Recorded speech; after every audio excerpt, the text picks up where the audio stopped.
이번에는 공정경제 이야기 나눠보도록 하겠습니다. 지난해 12월, 그러니까 지난해 연말이죠.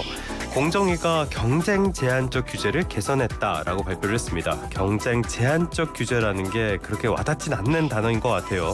이게 어떤 내용인지 공정위 시장구조 개선 정책과 심재식 과장님과 이야기 나눠보겠습니다. 과장님 나와 계십니까? 네, 안녕하세요. 심재식 과장입니다. 예, 안녕하십니까. 그동안 공정에서 많이 하는 것들, 담합이라든지 불공정 행위 적발이라든지 이런 것들은 많이 저희가 접하고 있는데 경쟁 제한적 규제 개선, 용어가 좀 생소하거든요. 이게 어떤 내용입니까? 네, 말씀하신 것처럼 공정위는 기업의 불공정 행위에 대한 감시 업무도 하지만 우리의 경제 생활을 방해하는 각종 규제들을 찾아서 개선하는 업무도 함께하고 있습니다.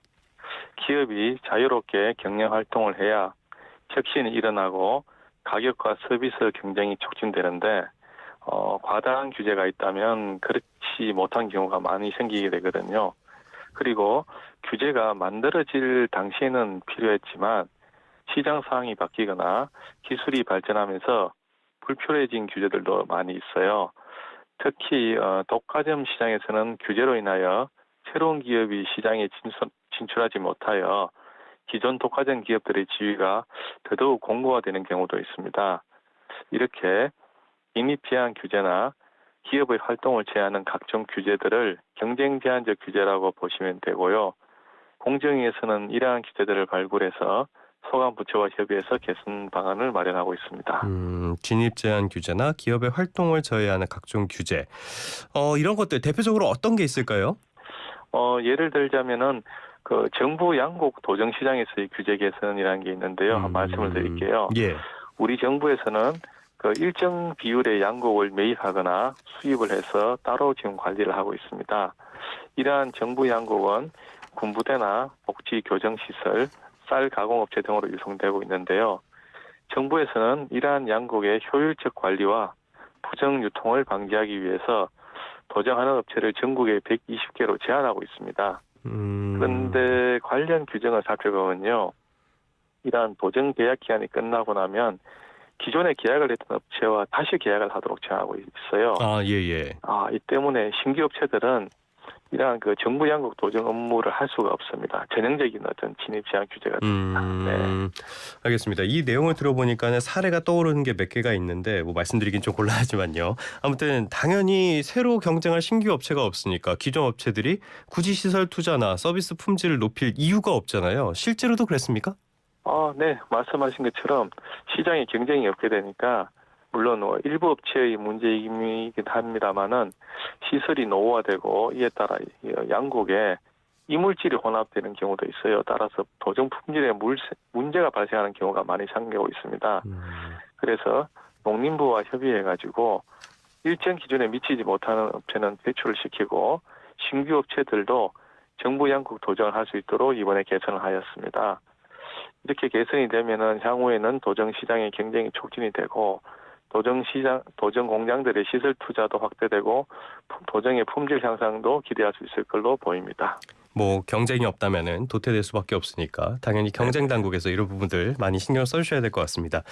다르게 쉽게 알만한 진입 규제 개선 어떤 게 있을까요 또? 네, 이번에 택시에 관한 겁니다. 친환경 고급 택시 차종 제한 완화에 대해서 말씀드리고자 합니다.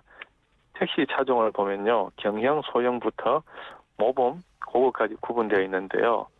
친환경 자동차도 똑같습니다. 그런데 각 레벨별로 배기량과 출력 기준을 달리 정하고 있는데요. 특히 고급 택시는 저희가 많은 짐을 싣고 공항을 갈 때나 좀 더 차별화된 서비스를 원할 때 이용을 하고 있습니다. 그런데 최근에 출시되는 하이브리드 차량은 보통 저배기량으로 나오고 있어서 기존의 배기량과 출력 기준으로 하게 되면 고급 택시를 운영할 수 없는 문제가 있습니다. 그런데 하이브리드 차량은 연비 때문에 택시 기사분들 수요도 많은데 이런함에도 불구하고 택시 시장의 진입이 제한된 거죠.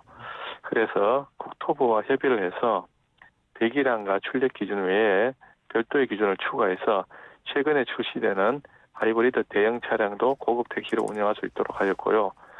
참고로 관련 규정은 이미 개정이 완료되었습니다.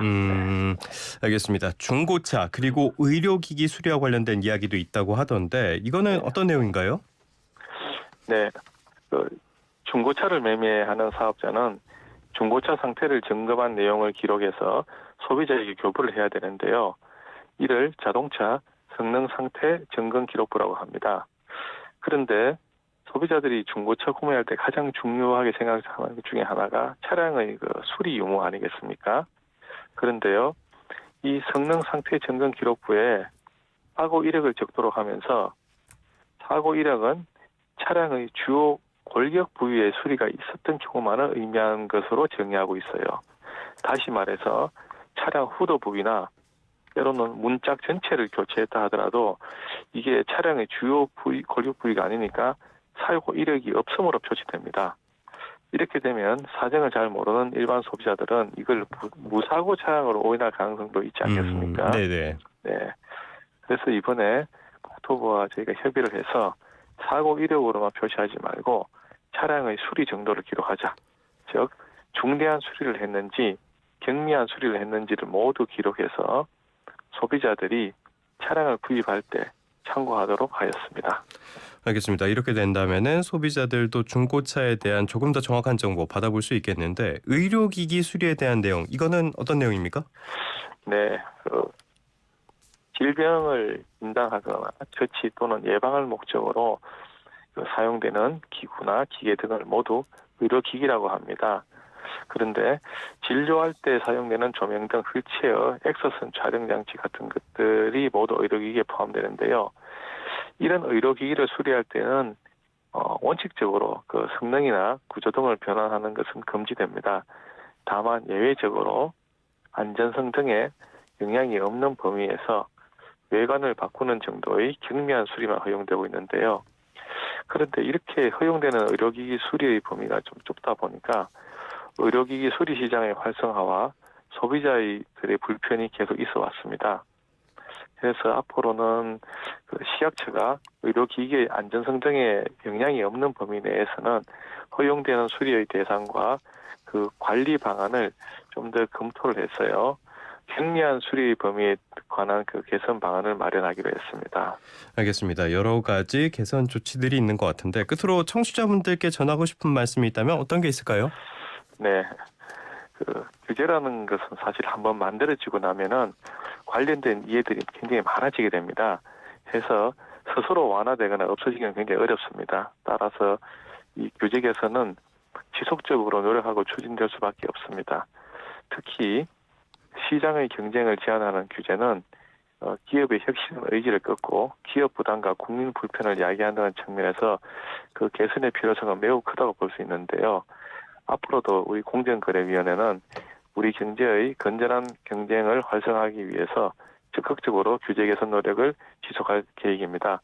또 이를 위해서 규제 소관부처와도 긴밀히 협의해 나가도록 하겠습니다. 감사합니다. 네, 알겠습니다. 지금까지 공정거래위원회 심재식 시장구조 개선 정책과장님과 함께했습니다. 오늘 말씀 고맙습니다. 감사합니다.